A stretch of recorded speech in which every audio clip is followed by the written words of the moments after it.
Ouça a partir de agora, programa Batizados e Enviados. A missão não para. Realização Conselho Missionário Diocesano. A apresentação Padre Irineu. Olá, missionários e missionárias. Está começando o nosso programa Batizados e Enviados. A missão não para. O nosso espaço missionário na Rádio Web Diocese de Colatina. Começamos nosso programa com uma notícia muito feliz. Neste sábado, dia 3 de julho, o Monsenhor Rubens Duque comemora 56 anos de vida sacerdotal. Monsenhor Rubens Duque é natural de Baixo Guandu. Foi ordenado padre na Catedral de Vitória aos 31 anos de vida, no dia 3 de julho de 1965. Sua primeira missão foi a reitoria do seminário Nossa Senhora da Penha. Logo quando chegou à Diocese de Colatina, a então criada Diocese de Colatina, foi nomeado pelo bispo Dom Geraldo Lírio Rocha pároco da catedral e também vigário-geral da Diocese de Colatina. Durante quase 6 décadas de sacerdócio, ele também atuou em diversas paróquias da Diocese de Colatina. Parabéns, querido Padre Duque! Nossa eterna gratidão por todo o seu amor e dedicação a esta igreja particular de Colatina. E nós já estamos na segunda metade do ano de 2021.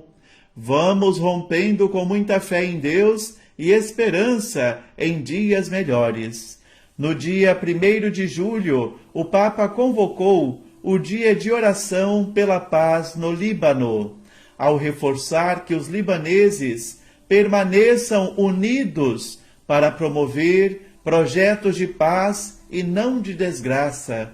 O Papa Francisco concluiu o dia de oração pelo Líbano no Vaticano com uma mensagem de responsabilidade comum.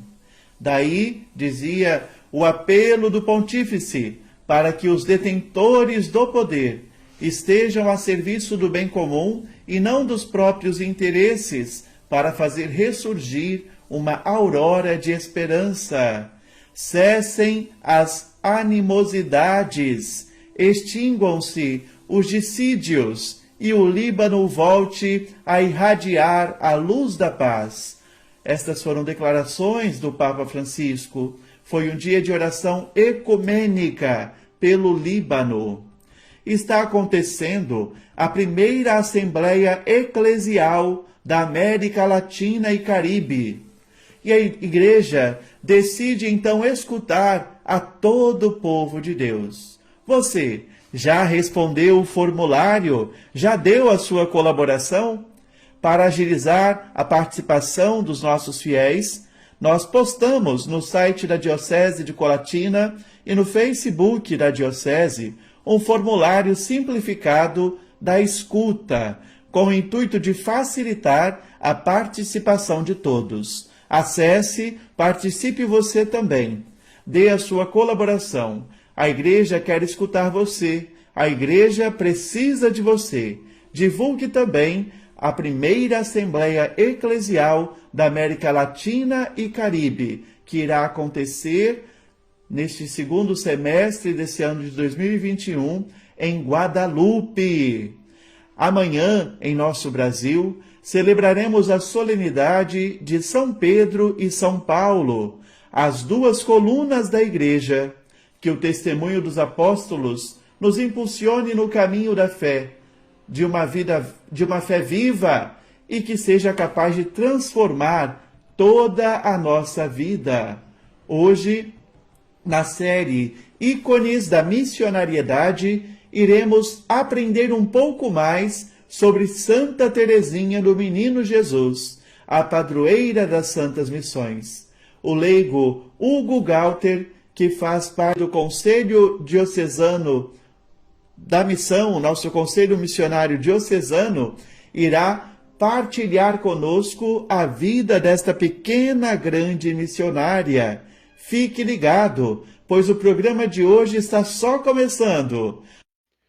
Boa tarde, Padre Irineu. Boa tarde, missionários e missionários. Hoje estarei falando sobre Santa Teresinha do Menino Jesus. Santa Teresinha nasceu numa família abençoada. Seus pais, Luiz Martim e Zélia, eram pessoas piedosas que aspiravam à vida religiosa. Luiz pensou em se tornar um monge agostiniano, mas seu desejo não foi atendido porque não sabia latim.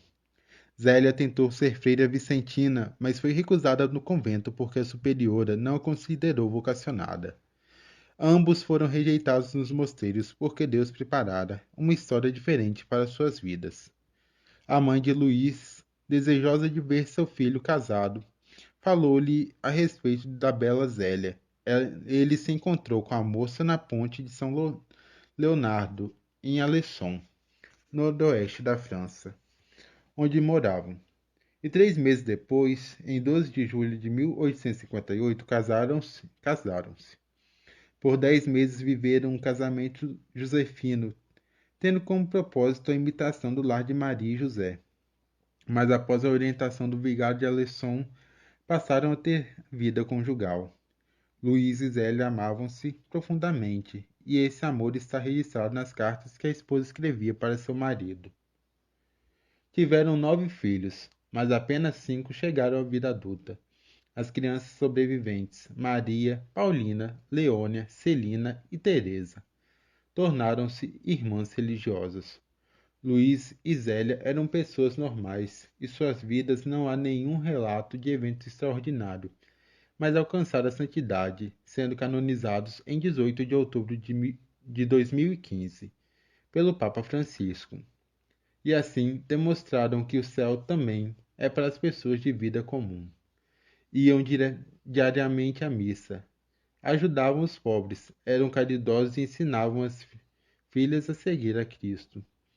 Todas as suas ações eram feitas com amor, e podemos imaginar que desse amor presente em pequenos momentos do cotidiano surgiu a inspiração de Santa Teresinha para ensinar ao mundo um caminho de salvação, a pequena via.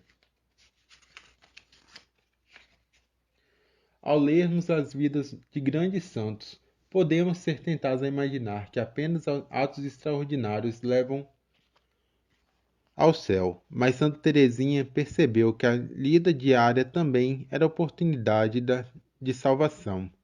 Dizia ela que até mesmo pegar um alfinete no chão produziria santidade se tal ato fosse feito com amor. Ela percebeu que deveria cultivar a infância espiritual, que consiste em responder à vocação de santidade que é feita a todos, deixando-se integralmente aos cuidados de Deus, tal qual uma criança pequena que tudo espera de seus pais amorosos.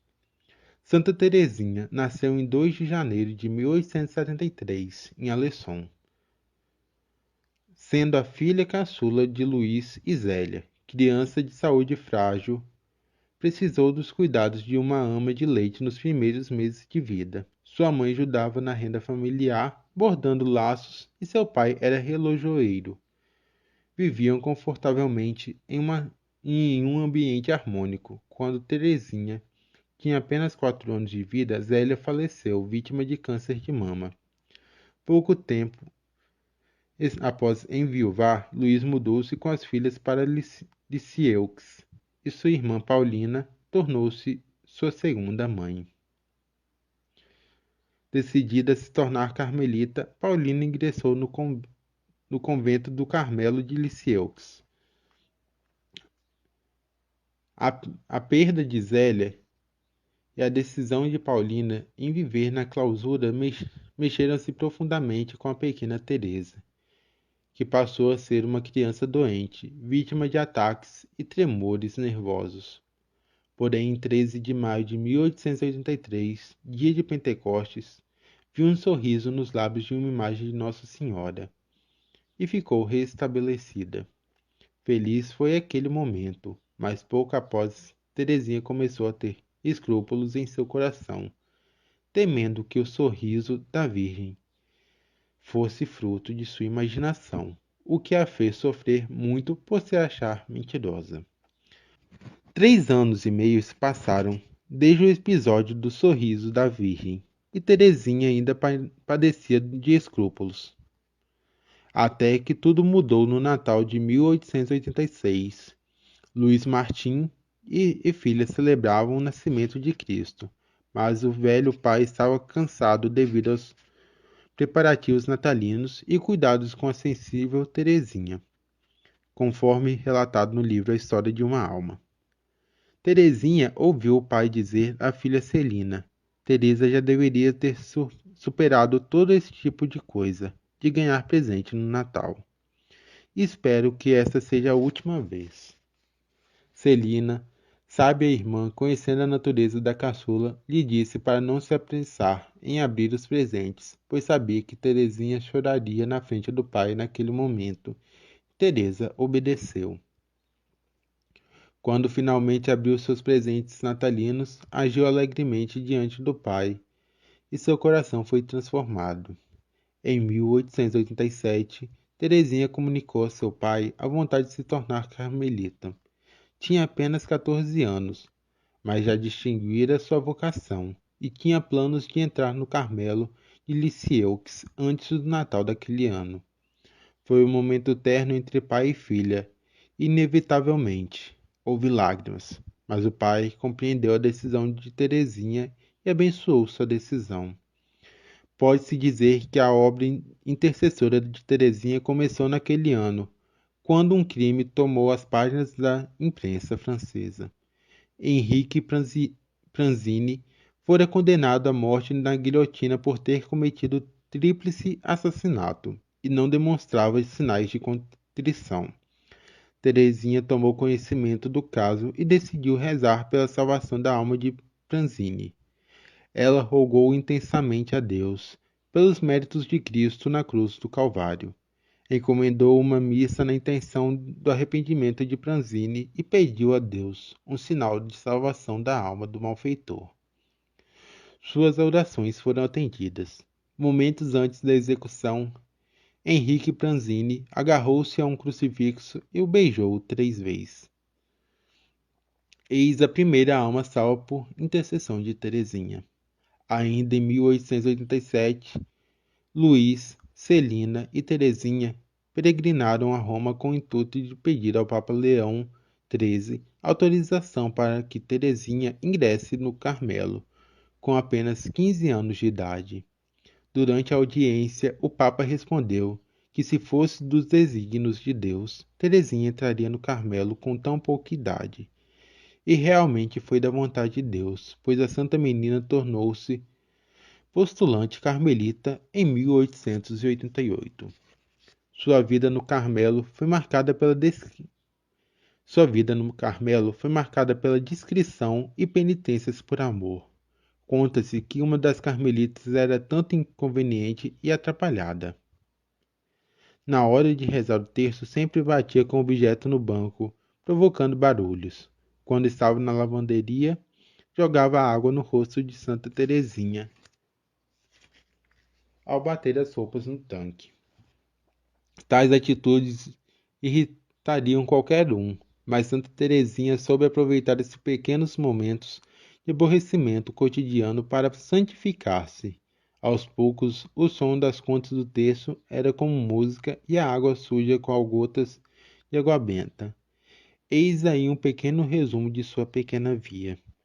Todos os momentos de sua vida eram ofertados de amor a Deus, de acordo com as palavras de Teresinha, registradas nos manuscritos autobiográficos que deram origem ao livro História de uma Alma. Ela sempre desejou ser santa, mas ao comparar-se com os grandes santos do catolicismo, sentia-se como um grão de areia diante de uma montanha. Contudo, concluiu que Deus não poderia inspirar desejos irrealizáveis. Santa Teresinha colocou em prática as palavras de Provérbios 9:4. Quem for simples, apresente-se. E explicou seu caminho ao céu, utilizando-se da seguinte metáfora. Embora se considerasse pequena demais para subir a íngreme escada da perfeição, via nos braços de Jesus um elevador que a levaria ao céu. Santa Teresinha de Lisieux subiu ao céu nos braços de Cristo no dia 30 de setembro de 1897, vítima de tuberculose, e prometeu duas coisas antes de sua partida deste mundo: que passaria seu tempo no céu fazendo bem na terra, e que lá do alto faria chover rosas. De fato, sua novena das rosas é muito popular e já levou muitas pessoas à conversão e mudança de vida. Em 17 de maio de 1925, Teresinha foi canonizada pelo Papa Pio XI e sua festa é celebrada no dia 1º de outubro. O Brasil tem uma devoção especial por essa santa. De acordo com a Arquidiocese do Rio de Janeiro, a Basílica de Santa Teresinha, no bairro da Tijuca, foi a primeira igreja erguida no mundo em honra da tão amada santa. Este é o nosso programa Batizados e Enviados. A missão não para. Agradecemos a disponibilidade de Hugo Galter, lá da paróquia São Pedro Baixo Guandu.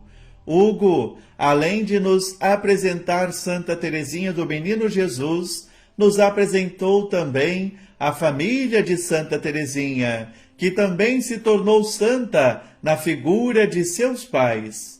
Ouvimos que Santa Teresinha teve a capacidade de se compadecer de um criminoso que fora condenado à morte e se dedicou a rezar pela conversão daquele homem, ao passo que antes de morrer, o criminoso deu sinais de conversão. Um gesto de verdadeiro amor, não importando para ela quem fosse, via sempre no ser humano a figura de um irmão, ainda que pecador. Nós acompanhamos na mídia do Brasil a caçada ao criminoso Lázaro Barbosa, que foi preso em Águas Lindas de Goiás. Um criminoso, é verdade sim. No entanto, devemos desejar a vida para todos e jamais a morte. Não podemos nos alegrar com a morte, ainda que seja a morte de um pecador. Mas sempre pedimos a Deus pela conversão. A pena de morte é uma realidade que deve ser abolida em todo o mundo. Para nós católicos, é uma realidade inadmissível, vai nos dizer o Papa Francisco. É preocupante ver tantos cristãos celebrando a morte, seja de quem quer que seja. Isso faz parte da cultura da morte e não da cultura da vida. Olhemos para o exemplo de Santa Teresinha, que rezou pela conversão do criminoso. Olhemos para Jesus, que no alto da cruz ainda acolheu e perdoou aquele que depois ficou conhecido como o bom ladrão.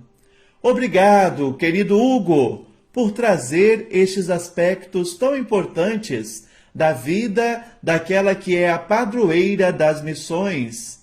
É sempre bom dizer as formas de acessar a rádio web, seja pelo aplicativo da Diocese de Colatina, que você pode baixar no seu App Store do seu celular, seja pelo banner no site da Diocese de Colatina, ou até mesmo no site www.radios.com.br.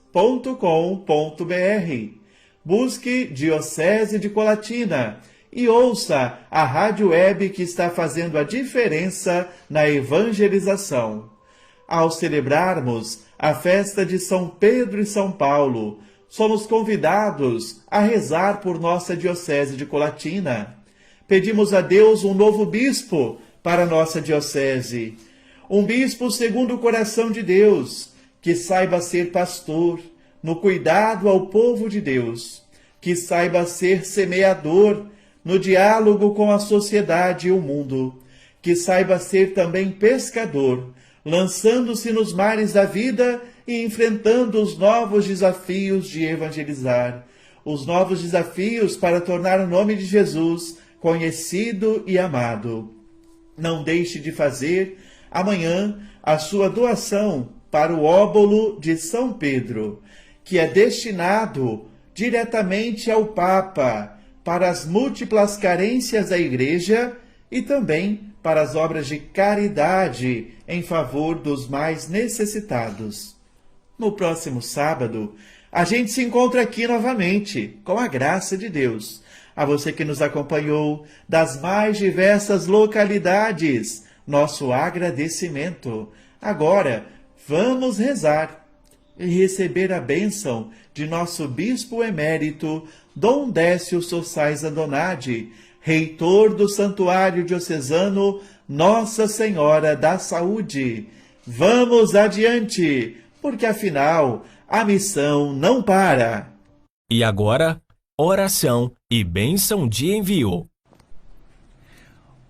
Ó Deus, que enviastes o vosso dileto Filho Jesus Cristo para trazer a boa nova da salvação ao mundo, chamai numerosos missionários e missionárias e infundi em toda a nossa Diocese de Colatina um novo ânimo missionário, para que o vosso reino seja anunciado e acolhido em toda parte.